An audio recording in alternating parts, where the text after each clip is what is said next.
कि champions trophy में Indian team जो है वो जर्सी पर पाकिस्तान लिखा होगा तो वो नहीं पहनेगी and all that we spoke about it, क्योंकि भारतीय मीडिया में बहुत इसकी बात हो रही थी।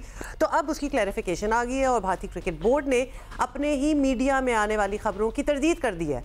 और भारतीय क्रिकेट बोर्ड के सेक्रेटरी जो हैं उनका कहना है कि वो आईसीसी कवानीन की पाबंदी करेंगे। और इससे पहले आपको याद है जो कल हमने बताया था कि मीडिया में बड़ी रिपोर्टें आ रही थी कि जी पाकिस्तान लिखा होगा तो ऑफिशियल लोगो है और है तो सही, लेकिन हम नहीं पहनेंगे एंड ऑल दैट, सनसनी के साथ इधर से उधर वॉक करते हुए खबरें देते हैं, म्यूजिक ब्लेयरिंग वो। तो हमने कहा वाकई शायद ना पहने, तो हमने भी बात कर दी, बट अब वो कह रहे हैं कि नहीं हम तो पहनेंगे। आईसीसी ने चैंपियंस ट्रॉफी का ऑफिशियल प्रोमो भी रिलीज कर दिया है, सो वो भी हमने आपको दिखाई दिया। अब 19 फरवरी से इंशाल्लाह ये मैदान सजेगा पाकिस्तान में। 9 मार्च। चलो ये तो हो गया ना, वरना हम सोच रहे थे कि एक और वो जैसे होता है ना कि फटा पड़ जाएगा, नहीं इस बात पे कोई फटा नहीं पड़ेगा, वो माने बैठे हैं इसको।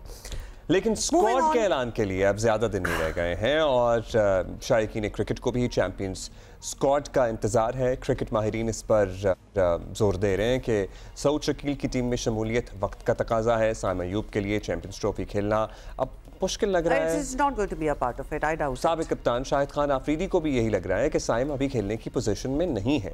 उन्होंने साइम को मुकम्मल फिट होकर ही वापस मैदान में आने का मशवरा दिया है। ये मशवरा तो हम भी उन्हें काफी हम तो दे ही रहे हैं कि मतलब ये कोई छोटी मोटी चीज नहीं है, मतलब it's a fracture, it takes weeks and even if when you feel that you are okay, इतनी स्ट्रेनुअस किस्म की आप चीज में नहीं जा सकते वापस, it will take a while. तो ऐसी बातें भी बाय द वे हो रही हैं कि बाबर आजम का रोल जो है वो बदलना पड़ेगा। तो दिस इज़ ऑल्सो ये गर्दिश में है। और बाज़ क्रिकेट माहिरीन की राय है कि T20 में ओपनिंग करने का तजुर्बा रखने वाले बाबर आजम वनडे में भी ओपनर का किरदार निभा सकते हैं। लेट्स सी ये सब हो सकता है या नहीं हो सकता, क्या हमारा लाइनअप कौन किस नंबर पर आएगा या आना चाहिए, ये हम सब बातें करते हैं। कल हमने सिकंदर को लिया था और उन्होंने हमें पूरा अपना लाइनअप लिख के समझाया था। आज हम राशिद भाई को ज़हमत देंगे, साबिक कप्तान हैं राशिद लतीफ़ हमारे साथ मौजूद हैं। थैंक यू राशिद भाई। राशिद भाई आप बताइएगा, बातें तो फिर आपको पता है जितने मुँह उतनी बातें होती हैं, बड़ा टूर्नामेंट है, प्रोमो भी आ गया है, फाइनली होने जा रहा है, लेकिन अब वक्त कम है हमारे लिए कि हम स्क्वाड का डिसाइड कर लें, ऐलान करते हैं। What should be the ideal group of people जो हमारी टीम में होने चाहिए?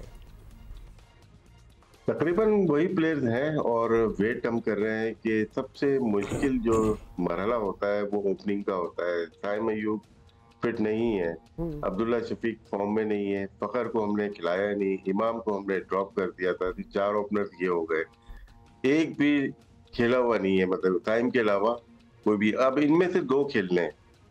अब देखिए फखर तो आ ही जाएंगे वापस, वो तो आ ही रहे हैं, आ जाएंगे, लेकिन किस माइंड स्टेट ऑफ माइंड से आएंगे वो एक देखना होगा। या बात सुनने में आ रही है शान मसूद अच्छी फॉर्म में लग रहे हैं, अभी 1 सेंचुरी की है, वनडे डिफरेंट है, लेकिन उनका लिस्ट ए का रिकॉर्ड अगर देखा जाए बेहतर है। हसीबुल्ला एक और कंटेंडर है जो कि खेले नहीं ज्यादा, लेकिन लेफ्ट हैंडर बैट्समैन है, विकेट कीपिंग भी कर लेते हैं, उनका भी अच्छा स्कोप भी है, अच्छे प्लेयर हैं वो। ये 5 लोगों में से साइम अयूब को आउट होते हुए लगते हैं, जो कि पाकिस्तान के लिए शायद बुरी खबर है। उसके अलावा स्पिनर्स का है कि सबसे मुश्किल जो बॉलिंग है वो स्पिनर्स के लिए होती है सब कॉन्टिनेंट में, जहाँ पे दायरा सिस्टम जो 5 फील्डर दायरे में आ जाते हैं उसकी वजह से क्रिकेट बहुत लिमिटेड हो गई बॉलर्स के लिए, और वो हर जगह ही मार खाते हैं। पार्ट टाइम तो बड़ा मुश्किल हो जाता है पार्ट टाइम के लिए, और जो सही बॉलर होते हैं लाइक शादाब खान, मेरे ख्याल से शादाब खान का आईसीसी के प्रोमो में शायद झलक देखी थी मैंने, अगर उनकी झलक है तो वो टीम में भी होंगे, लगता है ऐसे ही है। हमें भी यही लग रहा है, क्योंकि हम भी अभी यही देख रहे थे कि अगर उनको डाल दिया है प्रोमो में तो फिर सलमान अली आगा का क्या होगा, वो तो वो प्ले कर रहे हैं, हो सकता है कि वो टीम में हो। बाकी फास्ट बॉलर में जो नई डेवलपमेंट नजर आ रही है, अब्बास आफरीदी का नाम भी चल रहा है कि वो आ सकते हैं। मोहम्मद वसीम जूनियर ने अच्छा परफॉर्म किया था वर्ल्ड कप में, जब तमाम हमारे हथियार जाया हो गए थे, जिसमें शाहीन आफरीदी थे, हारिस रऊफ थे, बिल्कुल फारिग नजर आ रहे थे, वहां पे एक बॉलर उठा था, वो था मोहम्मद वसीम जूनियर, लेकिन काफी अरसे से वो भी नजर नहीं आ रहे सीन पे कि वो फिट है नहीं है, खेल रहे हैं नहीं खेल रहे। तो बहुत सारे प्लेयर्स की जो सिलेक्शन है वो उनकी फिटनेस पे मशरूत है। वैसे राशिद भाई आपने जिस तरह कहा है कि वो नहीं नजर आ रहे काफी अरसे से, क्यों नहीं नजर आ रहे? मतलब अगर इनको जिनको डालना था टीम में उनको एक रिफ्रेशर नहीं हो जाना चाहिए था अब तक? कभी कभार जब बोर्ड चेंज हो जाता है, सिलेक्शन कमेटी या हेड कोच चेंज हो जाता है, तो माइंडसेट भी चेंज होता है, तो कुछ प्लेयर नजरअंदाज हो जाते हैं और कर दिए जाते हैं। तो हमने काफी इन्वेस्टमेंट की थी वनडे में और T20 में मोहम्मद वसीम जूनियर पे, लेकिन वो उसके बाद से नजर नहीं आ रहे। तो इसी तरह से और भी प्लेयर्स थे कि एक दौर था कि फहीम अशरफ का था कि और मोहम्मद नवाज का, कि वो करें ना करें बाहर नहीं होते थे, वो दूसरा माइंडसेट था। अब दूसरा आ गया है कि अगर हम लेके आते हैं किसी को, ताहिर तैयब खेलते हैं, इरफान खान न्याजी खेलते हैं, उनका क्या है, क्या नंबर है, तो वो डिसाइड नहीं कर पा रहे। तो शादाब खान का जहां तक लगा है प्रोमो में, और अगर वो फिट है, फिट देखें एक ही मैच खेले वो चैंपियंस कप का, अगर फिट है तो वो निचले नंबर पे खेलते हुए नजर आते हैं तकरीबन आगा सलमान अली आगा के बाद, क्योंकि स्पिनर की जरूरत है और बैटिंग भी पाकिस्तान को बढ़ानी पड़ेगी। क्योंकि हमारे यहाँ होता क्या है कि ऊपर से आउट हुए तो निचले नंबर पे रन होते हैं, रिजवान करते हुए नजर आएंगे आपको, सलमान अली आगा या कामरान गुलाम हो गए, ताहिर तैयब हो गए, उससे नीचे जो लोअर ऑर्डर है उनके ऊपर बड़ी जिम्मेदारियां हैं। 50 ओवर खेलना जरा सा मुश्किल। अच्छा, वैसे क्या होता है मुझे बताइएगा राशिद भाई। अब जाहिर है विकेटें बनाना तो ICC की सवाबदीद होगा, उनके अपने हाथ में होगा, लेकिन हमारा कितना किरदार हो सकता है? हमने इंडिया में जो वर्ल्ड कप हुआ था देखा था कि उन्होंने ज़रा कुछ इस तरह से मामलात रखे थे कि उनको फ़ायदा हो रहा था, काफ़ी फेवर हो रहा था। देखिए रूल के मुताबिक ना पिच जैसे बहुत ज्यादा टर्निंग है तो वहाँ रन कम बनते हैं, लेकिन 5 फील्डर दायरे में थोड़ी सी flat pitch, 2 ball new ball, तो हार्ड बॉल होती है, 25-25 ओवर चलती है, तो आप इसमें 50 रन ऐड कर लें प्रीवियस जो लॉस थे उसके लिहाज से, तो 300 रन पाकिस्तान में बनने चाहिए मेरे ख्याल से। लाहौर का कह नहीं सकते क्योंकि बहुत ज्यादा काम वहाँ पे हुआ है, ग्राउंड की क्या कंडीशन है, पिचेस की क्या कंडीशन है उसका मुझे इल्म नहीं है, क्योंकि अच्छा ग्राउंड रखने के लिए, अच्छी पिचेस रखने के लिए उस पे मैचेस होना जरूरी है। लाइट्स ऑन हो गई हैं बाय द वे, हम विजुअल्स देख रहे हैं अभी भी। जी, कज़ाफी स्टेडियम पे अभी तक मैचेस नहीं हुए, अभी हमारे ट्रायंगुलर होगी वहाँ पे अगर मैचेस होते हैं तो उनकी पिचेस का पता होगा। पिंडी और कराची की पिचेस तो बहुत अच्छी होती हैं, बैटिंग पिचेस होती है, मेरे ख्याल से अच्छी पिचेस होनी चाहिए। दुबई जो मेन वेन्यू है हमारे लिए भी और इंडिया के लिए, इंडिया सारे मैचेस वहाँ खेल रहा है, वहाँ की हमेशा थोड़ी सी फरवरी मार्च में अच्छी पिचेस होती हैं, वेदर की वजह से बहुत ड्राई नहीं होती और वहाँ पे स्पिनर कम काम आते हैं। हाँ, बना लें वो अलग चीज है। स्पिनर्स की राशिद भाई आप बात कर रहे हैं तो स्पेशलिस्ट स्पिनर्स कितने होने चाहिए इस सारे लाइनअप में? मतलब हम शादाब का जिक्र कर रहे हैं, सलमान अली आगा की बात कर रहे हैं, but what should be the formation? देखिए 2 तो लाजमी हैं, 2 आपके रेगुलर स्पिनर्स होने चाहिए, जिसमें मैं अबरार को बोलता हूँ, सुफियान मुकीम को कहते हैं, या अगर बाई फोर्स आते हैं शादाब की, क्योंकि खेले हुए नहीं है इस वजह से, क्योंकि नाम चल रहा है इसीलिए मैं उनका भी नाम ले रहा हूँ। सलमान अली आगा ऑलरेडी मौजूद है हमारे पास, वो 3 स्पिनर इनफ है, फिर 3 फास्ट बॉलर हमारे हैं जिसमें हारिस से लाजमी खेलते हैं, नसीम शाह और शाहीन शाह आफरीदी नजर आते हैं।